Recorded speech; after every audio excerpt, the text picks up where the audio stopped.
Hello everybody, how y'all doing? Happy Friday. I hope it's been a good one for yous. Also happy full moon. I know it happened. I know I looked at my calendar and I don't remember what time it was. It happened local time anyway, Pacific time zone. I know it was 1 something this morning. I think like 1:52 or something like that, or 2:52, something like that. Anyway, I can't remember. But I know it happened sometime overnight. 1 or 2 something. So, but anyway, yeah. So, and this is full moon in Aries. So all about having things being shined on you with regards to the self.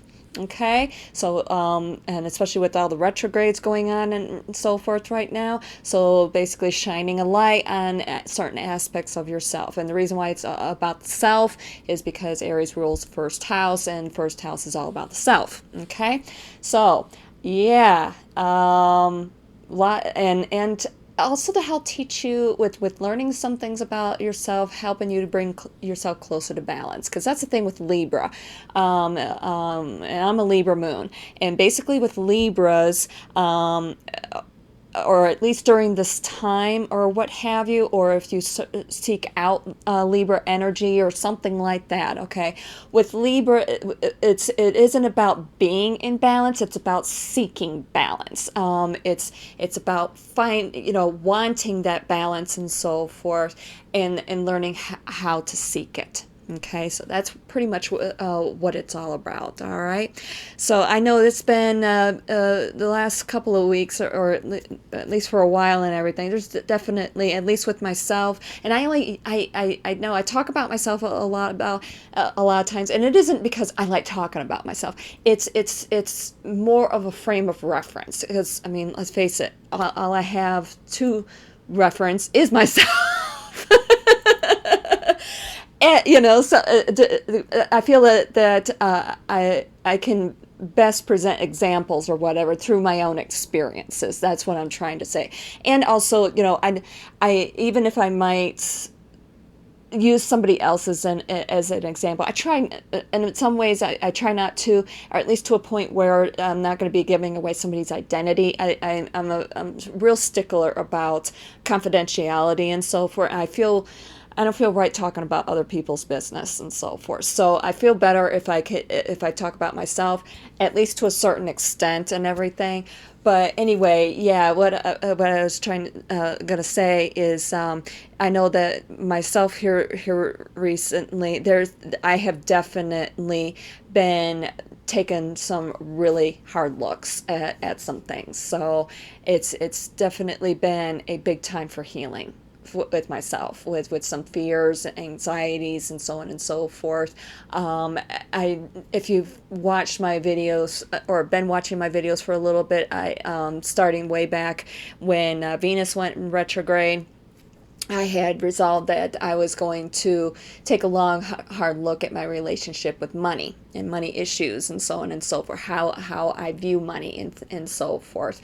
And going through that and everything, when I did that, I had no idea that Jupiter was going into retrograde the day after Venus was coming out of retrograde. So yeah, this has been a very long process, and it's just definitely helped with my relationship with money, how I view it, and so forth. So hopefully that helps you all with maybe taking hard looks at maybe certain aspects of your life and how you view things and so forth. Okay.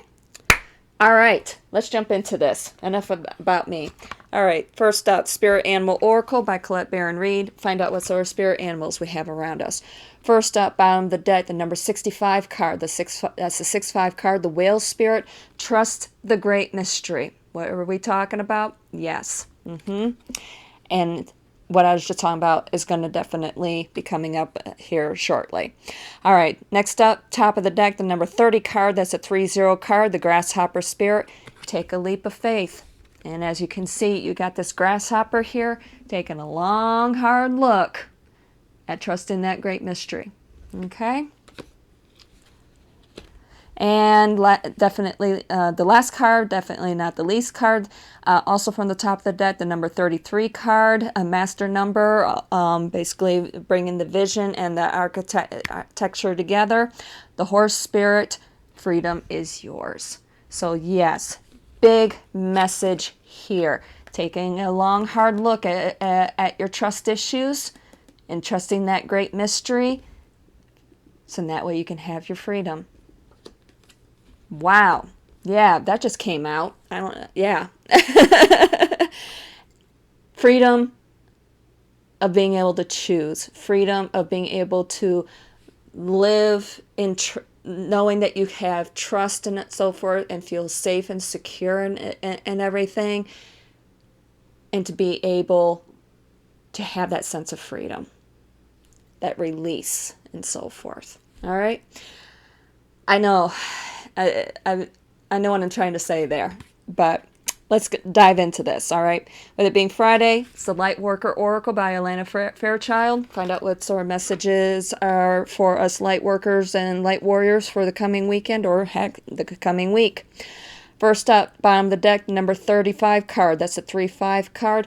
Past life activation. You've got skills that you've accumulated from past lives that are now being activated. Okay, that are going to, and you're going to be realizing what those are.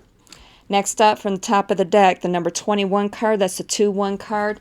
Spiritual service. All right, this one I'm going to read real quick. Self-doubt can be a habit that is hard to break. It can slow down your spiritual progress and the fulfillment of your life purpose. Ultimately, it won't stop you, but it can make your progress seem more challenging.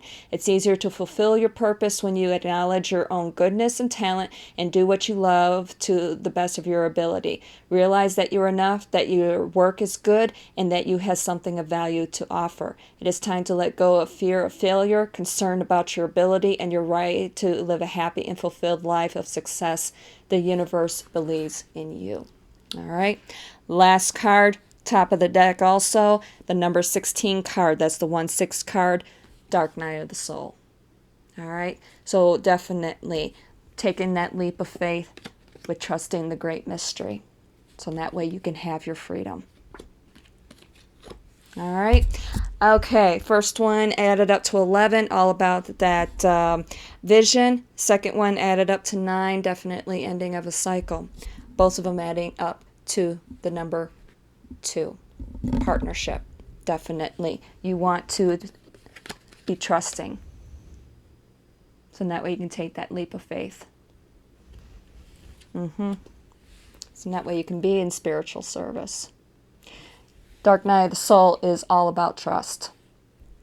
It's going down deep, taking a look, very long, hard look at what it is that maybe you don't trust. Maybe it's the self-doubt. And because basically, like the book had mentioned, when you take that long, hard look and you start looking at those trust issues, especially trust issues that you have with yourself and so forth, you realize that once you are in there, there's only one thing that you can trust, and that's the divine.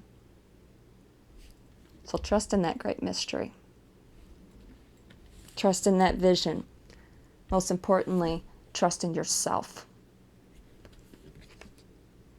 Okay? All right, so if you like this video, please hit that like button. If you like the content coming out of this channel, please subscribe. Hit those notification buttons so you know when new videos are coming out. Also, please share so we can help keep this positivity going, keep these lessons going and so forth. And definitely hit up that blog. Hopefully I'll be able to get some new posts up there. Slow but steady. That's all that matters. Slow but steady. So, yeah, I hope you all have a great weekend. I did, with the new deck, I did put it out. Put it outside, put it in the sunlight. Yeah, got some good sunlight coming in. I'm also going to put it up underneath the moon, the full moon tonight, to get that good full moon energy coming in as well. So probably Sunday, I'll probably do first reading with the new deck. Okay? So until then, you all have a great weekend. I love you all. I'll talk to you on Sunday.